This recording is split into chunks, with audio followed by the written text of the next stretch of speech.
하나님과 교회를 대적하는 짐승과 용은 결국 심판을 받는다라는 것을 말씀해주고 있습니다. 하나님과 교회를 대적하는 짐승과 용이 행했던 행동들을 보면 예수 그리스도를 믿는 사람들이 교회 안에서 예수 그리스도를 믿고 서로 사랑하고 세상 가운데에서 참으로 하나님의 살아계신 모습들을 드러내기 위하여 선을 이루어갈 때 그 모습을 싫어하여서 핍박하고 괴롭히는 모습들을 행하였습니다. 그 일들을 행하는 당시에는 힘이 세서 그 사람들을 판단할 자가 없어 보였지만 결국 성경에서 보여주는 것은 하나님께서 그들을 심판하신다 하는 것이었습니다. 성도는 이 하나님이 심판하시는 때에 짐승과 용처럼 심판을 당하는 것이 아니라 우리에게 소망으로 주어졌던 생명을 완성하는 은혜를 누리게 될 것입니다.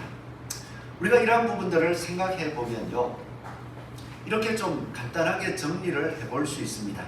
사단은 하나님을 대적합니다. 그 하나님을 대적하기 위하여서 사단이 직접 나타나서 모양을 보이는 것이 아니라 짐승의 나라를 드러내어 가지고 악을 행하도록, 악을 권장하도록 만들어 갑니다. 그 나라에서는 하나님을 대적하는 철학과 풍습, 관습들을 통하여서 사람들이 하나님을 따르지 못하고 풍습과 관습을 따르는 것이 당연한 것처럼 인식하게 합니다. 그 삶을 살아가는 사람들에게 그 마지막은요, 하나님을 대적하는 모습 속에 죽음으로 끝나게 될 것입니다. 또 요한계시록을 계속해서 보여주는 한 가지는 예수 그리스도에게 속한 사람이 있습니다. 예수님께서는 하나님에게 온전히 순종했습니다. 하나님에게 순종하고 그 순종하는 사람들을 또 부르셔서 교회, 나라된 제사장으로서 살아가는 교회를 세우셨습니다. 하나님의 나라된 교회는 하나님께 순종하는 예수 그리스도의 말씀, 그 말씀을 붙들고 세상 풍습에 흔들리는 것이 아니라 영원한 생명을 바라보면서 살아가게 됩니다. 그리고 그 마지막은 예수님께서 이루어 놓으신, 완성하신 부활의 영광을 누리게 되는 것. 이 두 가지의 삶을 성경은 끊임없이 대조해서 우리에게 보여주고 있습니다. 그래서 요한계시록에서 보여줄 때 이 하늘에서는 이 영원한 생명의 모습이 온전히 이루어졌고 그 영원한 생명 안에서 하나님 예수님께서 통치하고 다스리신다는 것을 보여주셨습니다. 그 하나의 증거가 하늘에서 믿는 성도들 또한 세상 사람들의 죄악으로 말미암아서 그들이 죽어야 한다는 것을 참소하던 사단 용이라고 하죠. 그 용이 하늘에서 쫓겨났습니다. 이제는 하늘에 있는 사람들은 예수 그리스도의 피로 말미암아서 모든 죄가 온전히 씻겨지고 영원한 생명 안에서 기쁨을 누리고 살아가고 있는 것입니다. 오늘 계시록을 우리가 바라볼 때에 우리의 현 위치는 여전히 하늘에서 온전한 기쁨이 이루어진 그것을 바라보고 우리의 영혼은 이미 그와 같은 모습을 가지고 있지만 이 땅에서 살아가고 있습니다. 또한 더불어 이 땅을 살아갈 때에 이 땅에서 하나님이 우리와 함께 하신다라고 하지만 여전히 하늘에서 우리를 참수하던 그 세력이 땅으로 내려와서 우리가 믿음으로 굳게 서지 못하도록 우리의 마음을 흔들고 있는 모습을 보고 있다는 것입니다. 이러한 상황 속에서 요한계시록을 바라볼 때면 조금씩 혼동이 되더라고요. 왜 혼동이 되냐 하면 요한계시록이 기록되어 있는 말씀을 보면 자, 너희들 지금 이런 형편이지, 그러니까 이렇게만 살면 나중에 잘 될 거야, 이렇게만 기록해주면 이해하기가 쉬워요. 그런데 요한계시록이 보여주는 말씀은 이것을 본 후에 그리고 나중에 이렇게 되리라 그러면서 온갖 전쟁이 계속 이어지는 것처럼 설명해 놓고 있으니까 말씀을 볼 때마다 지금이 아니라 나중에 그렇게 되는가 보다, 나중에 또 어떤 전쟁이 있나 보다 이렇게 착각할 수 있습니다. 그런데 우리가 이 말씀을 바라볼 때에 나중에 그렇게 되리라 하는 것은 한 가지입니다. 예수 그리스도께서 이 땅에 다시 오셔서 말씀하신 대로 세상을 심판하리라 하는 그 말씀은 반드시 이루어질 거예요. 그러나 그 중간에 있었던 여러 가지 전쟁의 모습이나 기근의 모습이나 그 모습은 나중에 이루어지는 것이 아니라 이미 이루어져 가고 있는 가운데 우리 성도와 또한 세상 사람들이 살아가고 있는 것입니다. 우리가 이런 예를 들 수 있겠네요. 콩을 심으면, 콩을 땅에 심으면 다들 그 콩에 싹이 났을 때 콩이 안 보입니다. 그래도 뭐 어떻게 이야기하죠? 콩이 자란다라고 이야기를 합니다. 또 싹이 나서 조금 더 자라가지고 줄기가 되고 또 잎이 무성해지기 시작하면 이야기를 합니다. 콩이 잘 자란다. 그리고 나중에 그 콩이 맺히게 되면 이제 콩이 잘 익었다라고 이야기를 하고 따게 되죠. 자, 이것처럼요, 콩을 심으면 다들 볼 때에는 콩으로 보이지 않습니다. 싹이 나도 우리가 볼 땐 콩인지 뭔지 잘 모를 수 있습니다. 줄기가 나도 모를 수 있습니다. 그런데 드디어 콩의 모양을 갖추고 열매가 이루어졌을 때에 콩이 다 익었다. 그렇지만 그 과정 속에서도 아는 사람을 항상 얘기해요. 콩이 잘 자란다. 콩이 잘 자란다. 마찬가지입니다. 우리에게 부활을 심으면 부활이 싹이 납니다. 그리고 그 부활의 모습이 사람의 마음속에 심긴 이후에 행동으로 나타나기 시작하면 믿음이 좋다 뭐 이런 말도 할 수 있지만 오늘 방금 예를 든 대로 하면 야, 부활이 잘 자란다라고 이야기할 수 있습니다. 그리고 예수님께서 다시 오셨을 때 그 모든 것이 성취되고 나면 부활이 완성되었다, 잘 익었다 이렇게 표현할 수 있는 것입니다.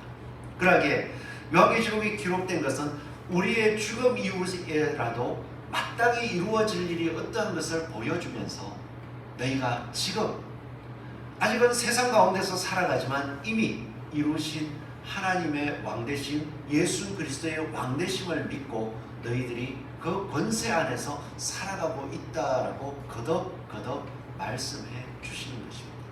그래서 오늘 말씀 그대로 너희가 왕노릇 하리라고 말씀하십니다.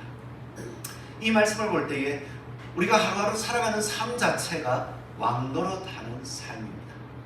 예수 그리스도의 말씀을 따라 순종하는 것, 그것이 바로 우리의 삶 자체, 왕노릇하는 삶입니다. 하나님께서 우리에게 그렇게 살아라라고 권세를 주신 거예요. 말씀대로 사는 것이 너희가 이 땅에서 왕의 규율이요 왕처럼 행동하는 것이다. 그것을 생각해 볼 때에 한 주간을 잘 살아오셨죠. 한 주간의 삶 속에서 예수님의 말씀이 왕되게 하는 말씀이라면 그 말씀을 붙잡고 매 순간순간마다 어떻게 왕노릇하면서 살아오셨습니까? 오늘도 이 말씀을 들으면서 그렇지, 나의 하루가 그냥 흘러가는 하루가 아니라 예수님께서 왕으로 세우신 하루구나 하는 것을 다시 한번 되새기면서 참으로 왕노릇하며 살아가는, 그리고 그 삶으로 말미암아서 진짜 왕의 권세, 심판의 권세를 보여줄 수 있는 저와 여러분의 삶이 되기를 소원합니다. 우리가 왕노릇한다라는 것은요, 내 자신이 예수 그리스도의 말씀을 가지고 살아갈 때에 왕처럼 살아간다라는 것을 기억하기에 우리는 말씀을 따라 세상을 살아갈 때에 두려워하지 않습니다. 예수님의 말씀을 따라 사는 것, 사람들이 어떻게 생각할까 생각해 볼 수도 있겠지만 그것으로 말미암아서 두려워하지는 않습니다. 왜? 예수님의 말씀이 바로 왕의 말씀이요, 그렇게 살아가는 것이 왕된 사람이 행해야 될 삶이기 때문입니다.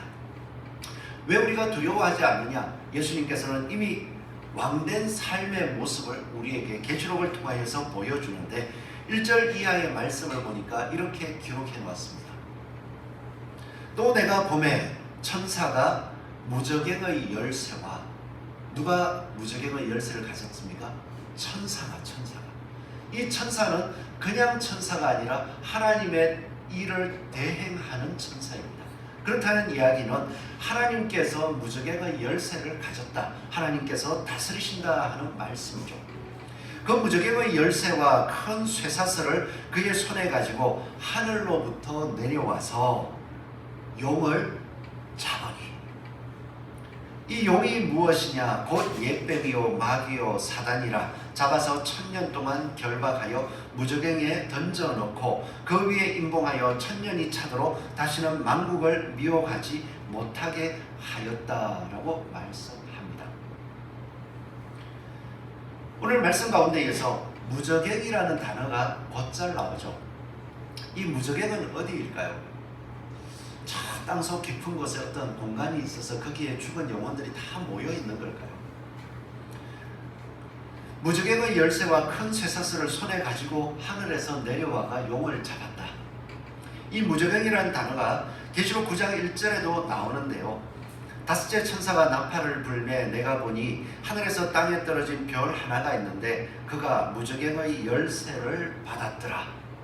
그리고 나서 다섯째 천사, 여섯째 천사부터는 이 땅의 재앙과 전쟁이 심해지는 모습들이 드러나게 되는데, 무저갱의 열쇠를 받아서 연이 전쟁이 일어나고 싸움이 일어나고 다툼이 일어나는 것이 심해졌고 믿는 사람들을 핍박하는 일들이 많아졌다 하는 이러한 내용들로 이어지게 되거든요.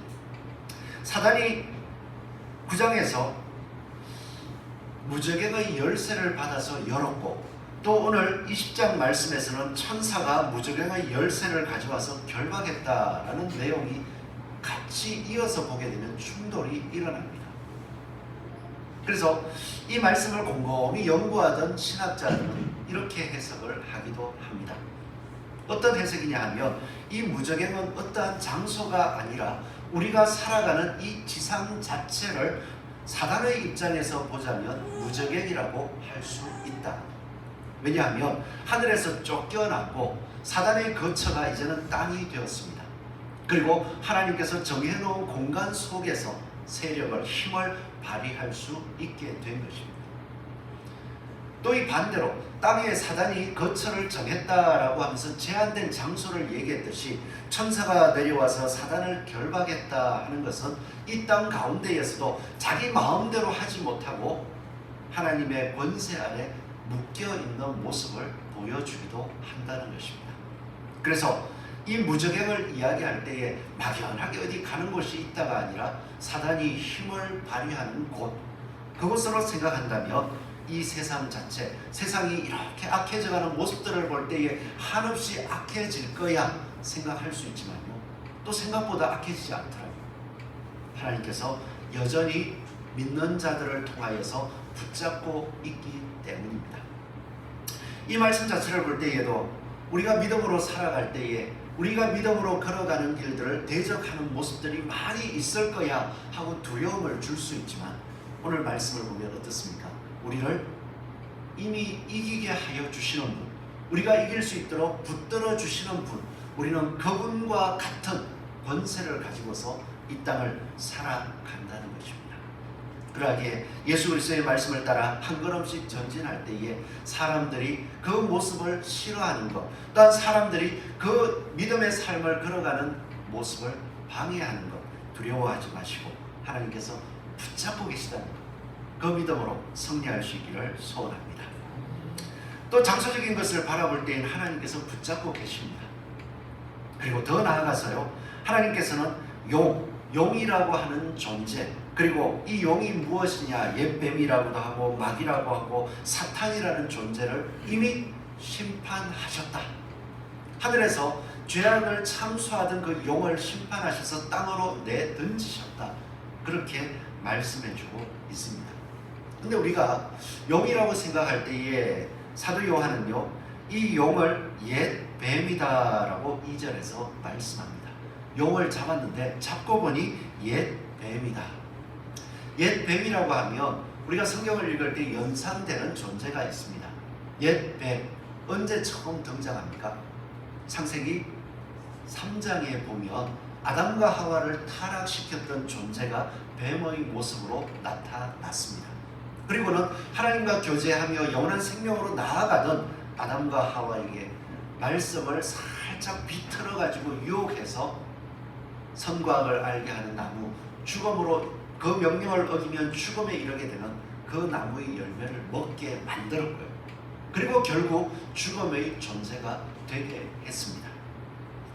바로 하나님께서는 이 죽음의 존재로 죽음 안에서 살아가게 했던 옛뱀을 잡아버리셨습니다.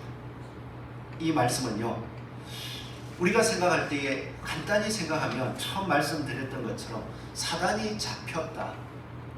사단은 늘 사람에게 죽음의 길을 걸어가도록, 그래서 그 결국에 하나님을 떠나 죽음에 이르도록 이끌어가는 것으로 즐거움을 삼습니다. 그래서 사단은요, 사망의 왕으로서 살아갑니다. 하나님께서 옛뱀을 잡으셨다 하는 것은 예수 그리스도께서 이 땅에 오셔서 십자가의 죽음을 당하시고 죽음 이후에 부활하신 모습을 통하여서 죽음이 아닌 영원한 생명이 있다는 것을 보여주셨던 것처럼, 옛뱀을 잡으셨다는 것은 사망을 깨뜨렸다 하는 말씀으로도 이해할 수 있습니다. 예수 그리스도를 믿고 나아갈 때요, 사망은 깨어졌습니다. 우리는 육신을 입고 죽음을 맞이하지만 성경에서는 이렇게 기록합니다. 예수 그리스도를 믿는 사람들은 죽었다라고 하는 것이 아니라 잔다라고 말씀하는 것입니다. 분명히 모양상으로 볼 때는 육신의 죽음이요, 또한 나중의 모습들을 바라보자면 진짜 먼지로 사라진 것 같지만, 하나님께서는 이 사단의 우리에게 가져오게 되었던 사망을 깨뜨리셨고 예수 그리스도 안의 생명 안에서 살아가게 하셨기 때문에 그 생명 안에서의 모습을 바라보면서 우리의 육신의 죽음을 잔다라고 말씀하시는 것입니다. 이 모습을 생각할 때에 하나님께서는 참으로 옛뱀을 사로잡아 버리셨습니다. 죽음 안에서 살아가던 우리들을 붙잡아서 그 죽음으로 끝나는 것이 아니라 예수님이 가지셨던 영원한 생명으로 나아가게 할 것이기에 하나님은 옛뱀을 붙잡으시고 옛뱀을 깨뜨리신 것입니다. 그러기에 우리가 살아가는 싸움, 이 싸움의 끝을 바라볼 때에 고린도전서 15장 53절에서 54절 말씀을 보니까 우리가 소망할 수 있더라고요. 바울도 그 삶의 현장 속에서 이미 그것을 소망하고 왕된 권세를 누리고 있더라고요. 무엇입니까? 함께 읽습니다. 시작. 썩을 것이 반드시 썩지 아니할 것을 잊겠고 이 죽을 것이 죽지 아니함을 입으리로다. 이 썩을 것이 썩지 아니함을 입을 때에는 사망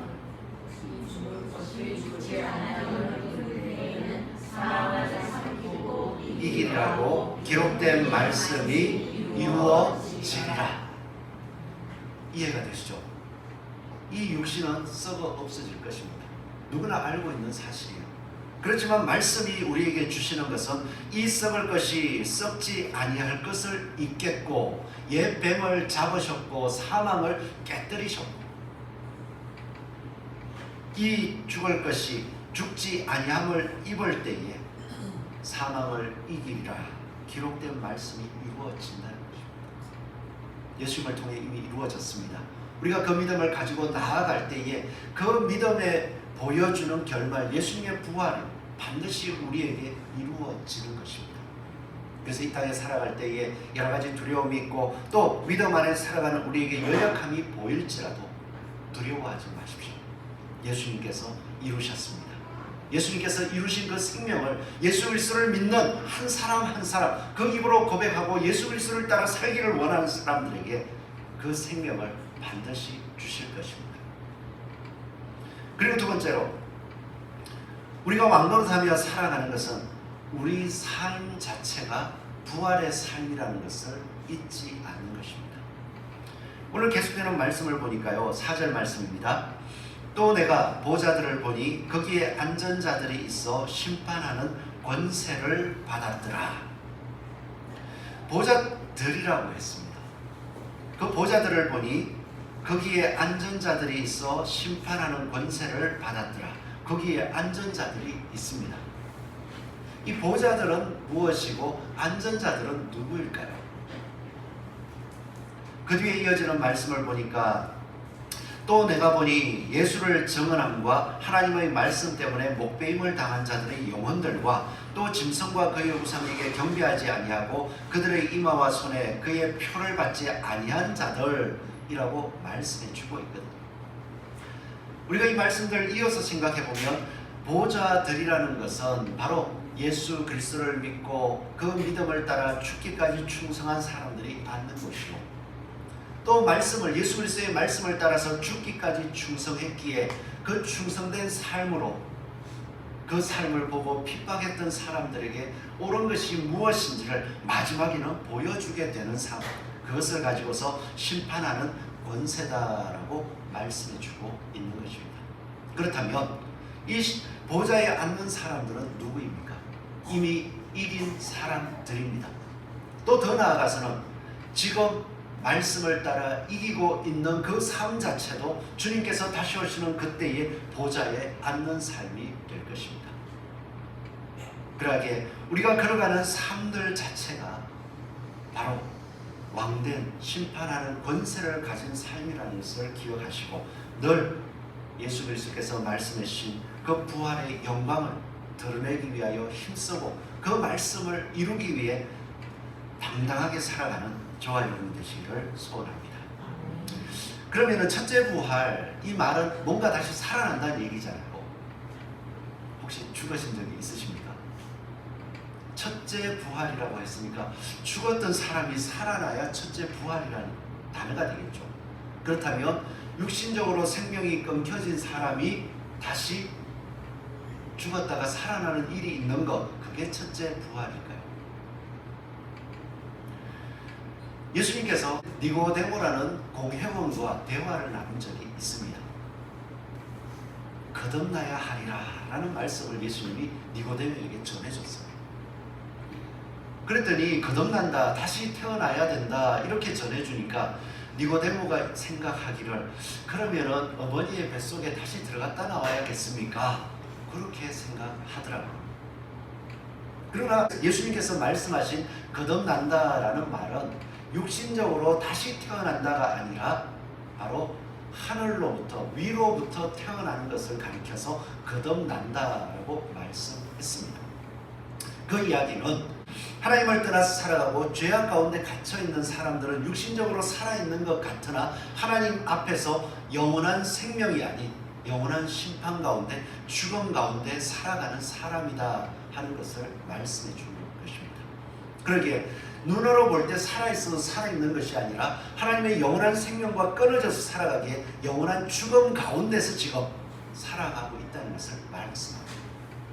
그럴 때 첫째 부활은 예수 그리스도께서 부활하신 그 생명의 말씀을 믿을 때에 우리의 영혼이 위로부터 태어나 하나님 앞에 이제는 영원한 생명을 가진 자로서 이제 살아가게 되는 것, 그것을 가리켜서 첫째 부활이라고 말씀하는 것입니다. 그래서 첫째 부활이라는 것은 예수 그리스도를 믿는 우리는 이미 첫째 부활을 가졌다라고 말씀합니다. 요한복음 5장 25절 말씀을 보면 진실로 진실로 너희에게 이르노니 죽은 자들이 하나님의 아들의 음성을 들을 때가 오나니 곧 이때라. 듣는 자는 살아나리라. 언제입니까? 예수님이 다시 오실 때 죽은 자가 내가 왔다 하면은 죽은 자가 음성을 듣고 다시 살아납니까? 지금 하나님과 관계가 끊겨서 죄악 가운데 사망의 길을 달려가는 살아있는 존재처럼 보이는, 살았으나 죽어있는 존재가 예수 그리스도의 말씀을 들을 때가 오나니, 그때 예수님께서 살아서 당시 말씀하시던 바로 그때 음성을 들을 때가 오나니 곧 이때라. 듣는 자는 어떻게 해요? 위로부터 다시 태어나리라, 살아나리라. 첫째 부활을 말씀하는 것입니다. 그래서 우리가 예수 그리스도를 믿었을 때에 우리의 영혼이 살아남으로써 예수 그리스도의 부활의 영광 속에 이미 동참하여 있고, 그 말씀이 믿어지기 때문에 이 땅에서도 세상의 관습과 세상의 풍속을 따라 살아갈 수 있지만 그것이 마음에 들지 않아요. 그래서 완전히 예수님의 말씀 붙들고 예수님의 말씀을 이해하려 하고 예수님의 말씀을 따라서 한 걸음씩 한 걸음씩 걸어가는 것입니다. 이것이 첫째 부활의 영광입니다. 예수님께서 우리를 살리신 그 생명 안에서 우리가 지금 걸어가고 있기에 그 생명 안에서 날마다 살기 위하여 힘쓰고 애쓰는, 세상의 것들에 마음 뺏기지 않기 위하여 마음을 다시 한번 되새기는, 저와 여러분 되기를 소원합니다. 이렇게 살아보니까요, 하나님의 말씀이 날마다 읽을 때마다 바로 그렇구나 하고 이게 보여지면 참 좋잖아요. 그런데 그렇지 않을 때가 있더라고요. 기도를 생각해도 마찬가지입니다. 여러분, 마음이 답답할 때가 있어요. 또 여러 가지 힘들고 어려울 때가 있습니다. 그때에 기도하러 나아가보면 기도가 잘 되십니까? 문제가 있어가지고 그래도 하나님이 붙잡아 주시고 또한 말씀하신 대로 해주실 거니까 야, 기도하자 하고 기도하러 가서 딱 앉아가지고 하나님의 말씀이 기억나서 하나님, 그 신명이 참 내 삶이 하나님 말씀대로 잘 이루어지게 해주시고, 또 기도하는 가운데에 예전에 읽었던 말씀이 기억나서 그렇지, 하나님은 그런 분이시지, 맞아, 그러고는 말씀대로 내가 다시 살아야겠다고 벌떡 일어나서 걱정, 근심 탁 틀어버리고 말씀대로 그냥 사라지게 되던가요? 그런 분들이 계시기도 하셔요. 그런데 종종 제가 바라볼 때면, 이야기를 들어볼 때면 기도의 문이 막히신 분들이 있더라고요. 세상을 살아가면서 세상의 여러 가지 일들을 겪을 때마다 염려가 되고 걱정이 되죠. 왜 안 되겠습니까? 당장 내일 어떤 일이 있을지 모르니까 몸이 조금 아파도 염려되고, 또 지금 당장 눈앞에 아무것도 없는 것처럼 보일 때면 염려가 되고 걱정이 되겠죠. 그러다 보니까 염려, 걱정이 되어가지고 자기가 할 수 있는 수단, 방법을 쓰기 위해서 시간들을 투자합니다. 온전히 자기 힘만을 바라보고 세상에 흔들리고 살아가다가 그래도 잠깐 기억이 나서 기도해야지 하고 기도하러 와보니까 기도가 되나요? 하나님이 보이지 않습니다. 세상에서 막막했던 것처럼 그냥 기도하러 앉았지만 하나님이 보이지 않습니다. 하나님의 말씀을 따라서 하나님의 뜻을 이루기 위하여서 그 중심을 쏟고 나아갔던 사람들은 하나님 앞에 부르짖을 때에 내가 응답하시는 경험을 하지만, 세상을 향해서 세상을 쫓아 나갔던 사람들은 하나님 앞에 앉아보니 하나님이 응답하시기보다는 하나님이 부를 때도 등 돌리고 자기 마음대로 살아가다 보니까 하나님이 또 조용하게 계실 때도 있더라고요. 이러할 때에 부활의 삶을 산다는 거죠. 하나님이 응답하지 않는구나 하고 외면하는 게 아니라, 하나님은 이러할 때에 내가 세상에 눈을 돌리고 세상을 따라갔기에 내 마음이 하나님이 아닌 것에 마음을 빼앗겼기에 하나님 앞에 하나님이 필요할 때, 하나님 말씀이 이루어질 때 응답하셔야 되는데, 이런 모습이구나, 내가 하나님 아닌 것을 바라봤구나 하는 것을 깨닫고 그 자리에서 이제 말씀이 들려올 때까지, 하나님의 말씀으로 내 마음이 뜨거워질 때까지 계속 기도하는 시간을 가지는 거예요. 아무것도 안 이루어지는 것 같습니다. 기도한다고 이렇게 앉아있고 고개를 숙이고 말씀을 생각해보지만 머릿속에 들어오는 것은 걱정이요, 근심이요, 내 앞길이 어떻게 될까 염려되는 것밖에 안 들어오죠. 그래서 이 자리에 앉아있으면 안 되는 것 같아요. 기도한다고 앉아있으면 시간을 그냥 헛되이 보낸 것 같아요. 차라리 기도하는 이 시간에 내가 할 수 있는 다른 걸 하는 게 낫지 않을까? 그때에 그 시간이 버리는 시간이 아닙니다.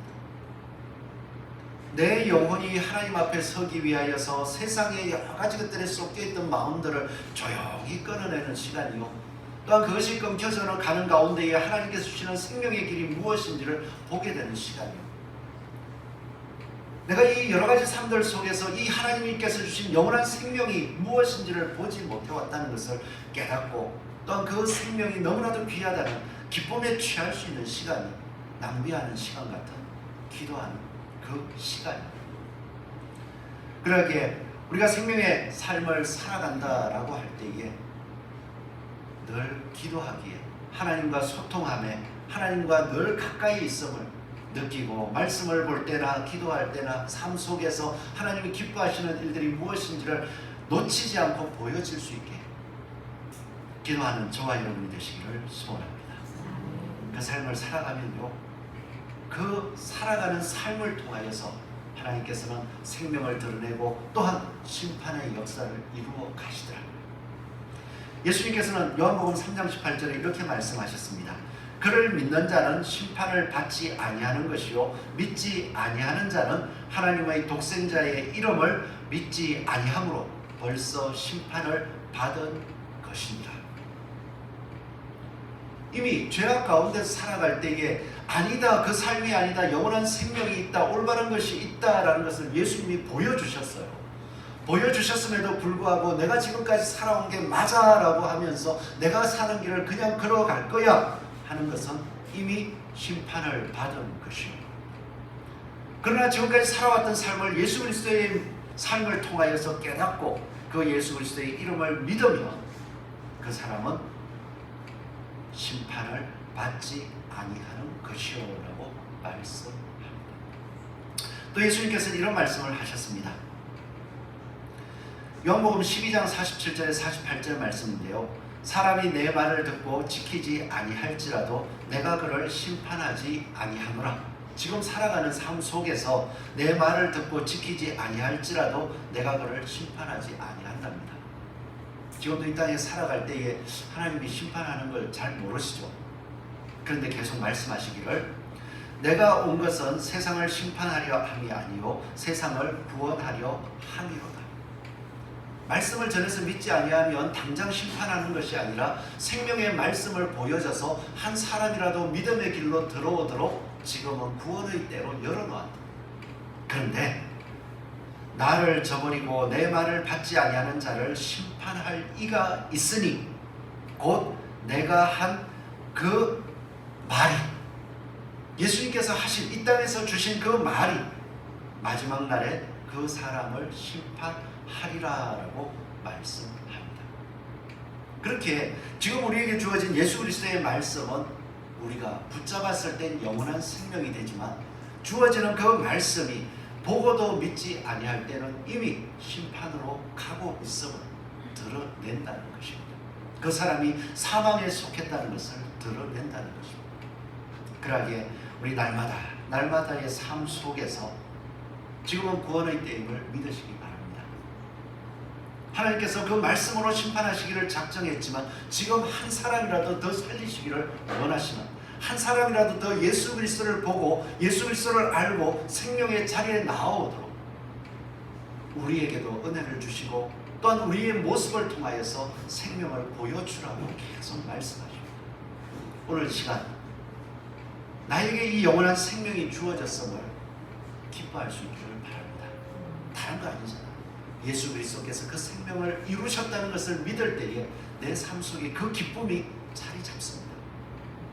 그리고 그 말씀을 볼 때에 세상의 모습들보다도 이 주신 말씀이 너무나도 좋아서 내 삶 속에 소망이 됩니다. 그 말씀이 내 삶 속에 찬송이 되는 것입니다. 이 삶을 달라고 오늘도 기도하고 또 내 삶이 하나님의 이것을 드러내는 복된 삶이 되게 해달라고 간절히 소망하는 저와 여러분이 되시기를 소원합니다. 우리가 이 삶을 살아갈 때에 계시록을 보니까 전쟁이 난다 하죠. 전쟁이 나니까 우리 그리스도인도 세상 사람들하고 막 이제 열심히 싸울 것처럼 착각하는데요. 그리스도인들의 싸움은 육탄적인 싸움이 아닙니다. 육신적인 싸움이 아닙니다. 우리의 싸움은 혈과 육에 속한 것이 아니라 말씀대로 그냥 묵묵하게 살아가는 싸움입니다. 그때에 말씀하신 것처럼 이 말씀을 따라 순종하는 삶을 통해 하나님께서 심판하시고 세상은 악과 악이 서로 부딪혀서 자기의 욕심을 이루기 위해서 싸우는 모습으로 마지막을 향해 달려가는 것, 그런 모습이 아마 주님 오실 때까지 이어질 것입니다. 그러니까 우리 그리스도인들이 믿음을 뭔가 지키기 위해서 육탄전을 해야 된다 그렇게 생각하지 마시고 힘들고 어려울 때에 주님께서 온전히 말씀 앞에, 세상의 힘이 아니라 말씀 앞에 순종했던 것처럼 나는 영적인 싸움을 싸우며 나아가겠다 다짐하고 묵묵히 순종의 길을 걸어갈 수 있는 저와 여러분 되시기를 소원합니다. 그러면 마지막으로 우리가 이 땅을 살아갈 때에 왕같이 되리라, 바로 왕같이 되리라는 모습, 그것은 최후 승리를 바라본다는 것입니다. 최후 승리가 무엇일까? 이제 11절 말씀을 보면 이렇게 기록되어 있습니다. 또 내가 크고 흰 보좌와 그 위에 앉으신 이를 보니 땅과 하늘이 그 앞에서 피하여 간데 없더라. 지금 우리가 눈으로 보는 이 육신 사망의 모습들이 다 사라지게 되었습니다. 예수 그리스도의 생명만 드러나게 된 시점이 왔습니다. 그럴 때에 자 12절입니다. 또 내가 보니 죽은 자들이 큰 자나 작은 자나 그 보좌 앞에 서 있는데 책들이 뭐 있고요? 펴 있고 책들이 포인트입니다. 그리고 다른 책이 단수죠. 책이 한 권 펴져 있다. 그 책은 생명책이라.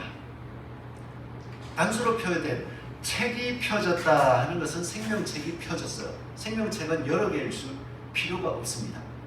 생명을 이루신 분은 누구십니까? 예수 그리스도 한 분밖에 없습니다. 그래서 예수 그리스도를 믿는 사람들, 예수 그리스도 안에 있는 사람은 곧 생명책 안에 기록되었기에 책들이 많이 필요가 없어요. 그 사람들은 죄가 씻겼고요, 예수 그리스도를 따라서 이 땅에 거룩한 싸움을 싸웠고요, 그리고 나서 주님 오셨을 때 너는 내 자녀라 하고 생명을 얻게 될 것입니다. 반대로 보세요. 자, 다른 책들이 펴 있고 그 책이 뭐냐 하니까 죽은 자들이 자기 행위를 따라 책들에 기록된 되로, 예수 그리스도의 말씀이 주어졌지만 그 말씀을 어기고 자기의 욕심대로 살아갔던 삶을 살아갔던 사람들, 그 사람들을 행위를 다 기록해 놓은 책들, 진짜 책이 있는지는 모르겠어요. 그러나 하나님께서 양심을 지으신 하나님께서는 그 사람의 양심들을 다 알고 계실 거니까 그 행위를 따라 책들에 기록된 대로 심판을 받으니, 심판받았으니까 죽음으로 끝나는 것 같은데 이게 있어요. 14절 말씀을 보면 아유 죽으면 끝이지 그럴 것 같죠. 14절 말씀을 보십시오. 사망과 엄부도 불못에 던져지리니 이것은 둘째 사망 곧 불못이라. 둘째 사망이 있답니다. 둘째 사망. 요한복음 5장 29절 말씀을 보면 예수님께서 이런 말씀을 하셨어요. 선한 일을 행한 자는 생명의 부활로. 이제 부활이 무엇인지 대충 그림은 그려지잖아요. 예수님께서 이 육신의 죽음으로 끝나는 것이 아니라 육신이 변화하여 신령한 몸으로 변화된 모습, 그것을 가지고 부활이라고 했습니다. 근데 요한복음 5장 29절 말씀을 보니까 선한 일을 행한 자는 생명의 부활로 나타난대요. 그런데 또 한 가지가 있는데 악한 일을 행한 자는 심판의 부활로 나오리라. 이것이 바로 둘째 사망입니다. 심판의 부활로 나오리라. 아니 죽은 사람은 죽고 끝나고 영혼이 있다면 영혼이 그냥 뭐 지옥 고통을 받으면 끝나는 거 아니야.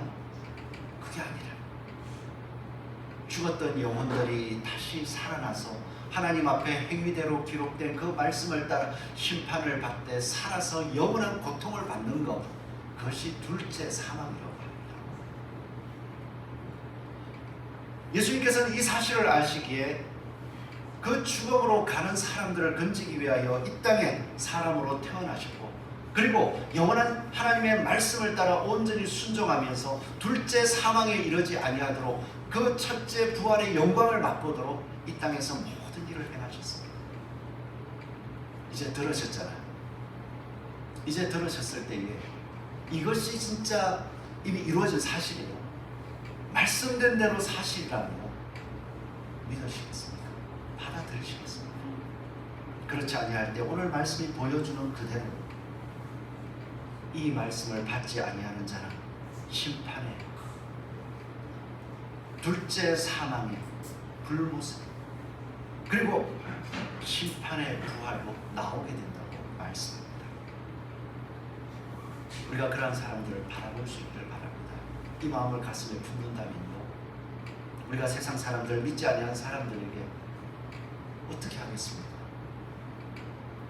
더 선을 행하실 수 있기를 바랍니다. 그 마음을 가지고 더 선을 행할 때에 하나님이 복 주시는 게 있어요. 생명의 부활로 나오리라. 내 삶이 점점 부활의 영광으로 가득 찬다. 이게 바로 왕노릇함입니다. 우리에게 주어진 삶이 그냥 주어진 것이 아닙니다. 세상에서 그냥 먹고 살기 위해서 열심히 그냥 뭔가 몸부림치는 삶이 아니라 열심히 사십시오. 하나님이 책임지실 겁니다. 그렇지만 그 삶들 가운데에서 참으로 생명의 부활을 드러내기 위하여 어떻게든 하나님 말씀에 순종하여 선을 이루기를 힘쓰는 모습, 너희가 왕이다. 이 땅에서 내가 너희들에게 이 생명들을 맡겨놓았다. 그 소리를 듣게 되고 또 우리의 삶은 순간순간이 생명의 기쁨으로 넘쳐나게 될 줄로 믿습니다.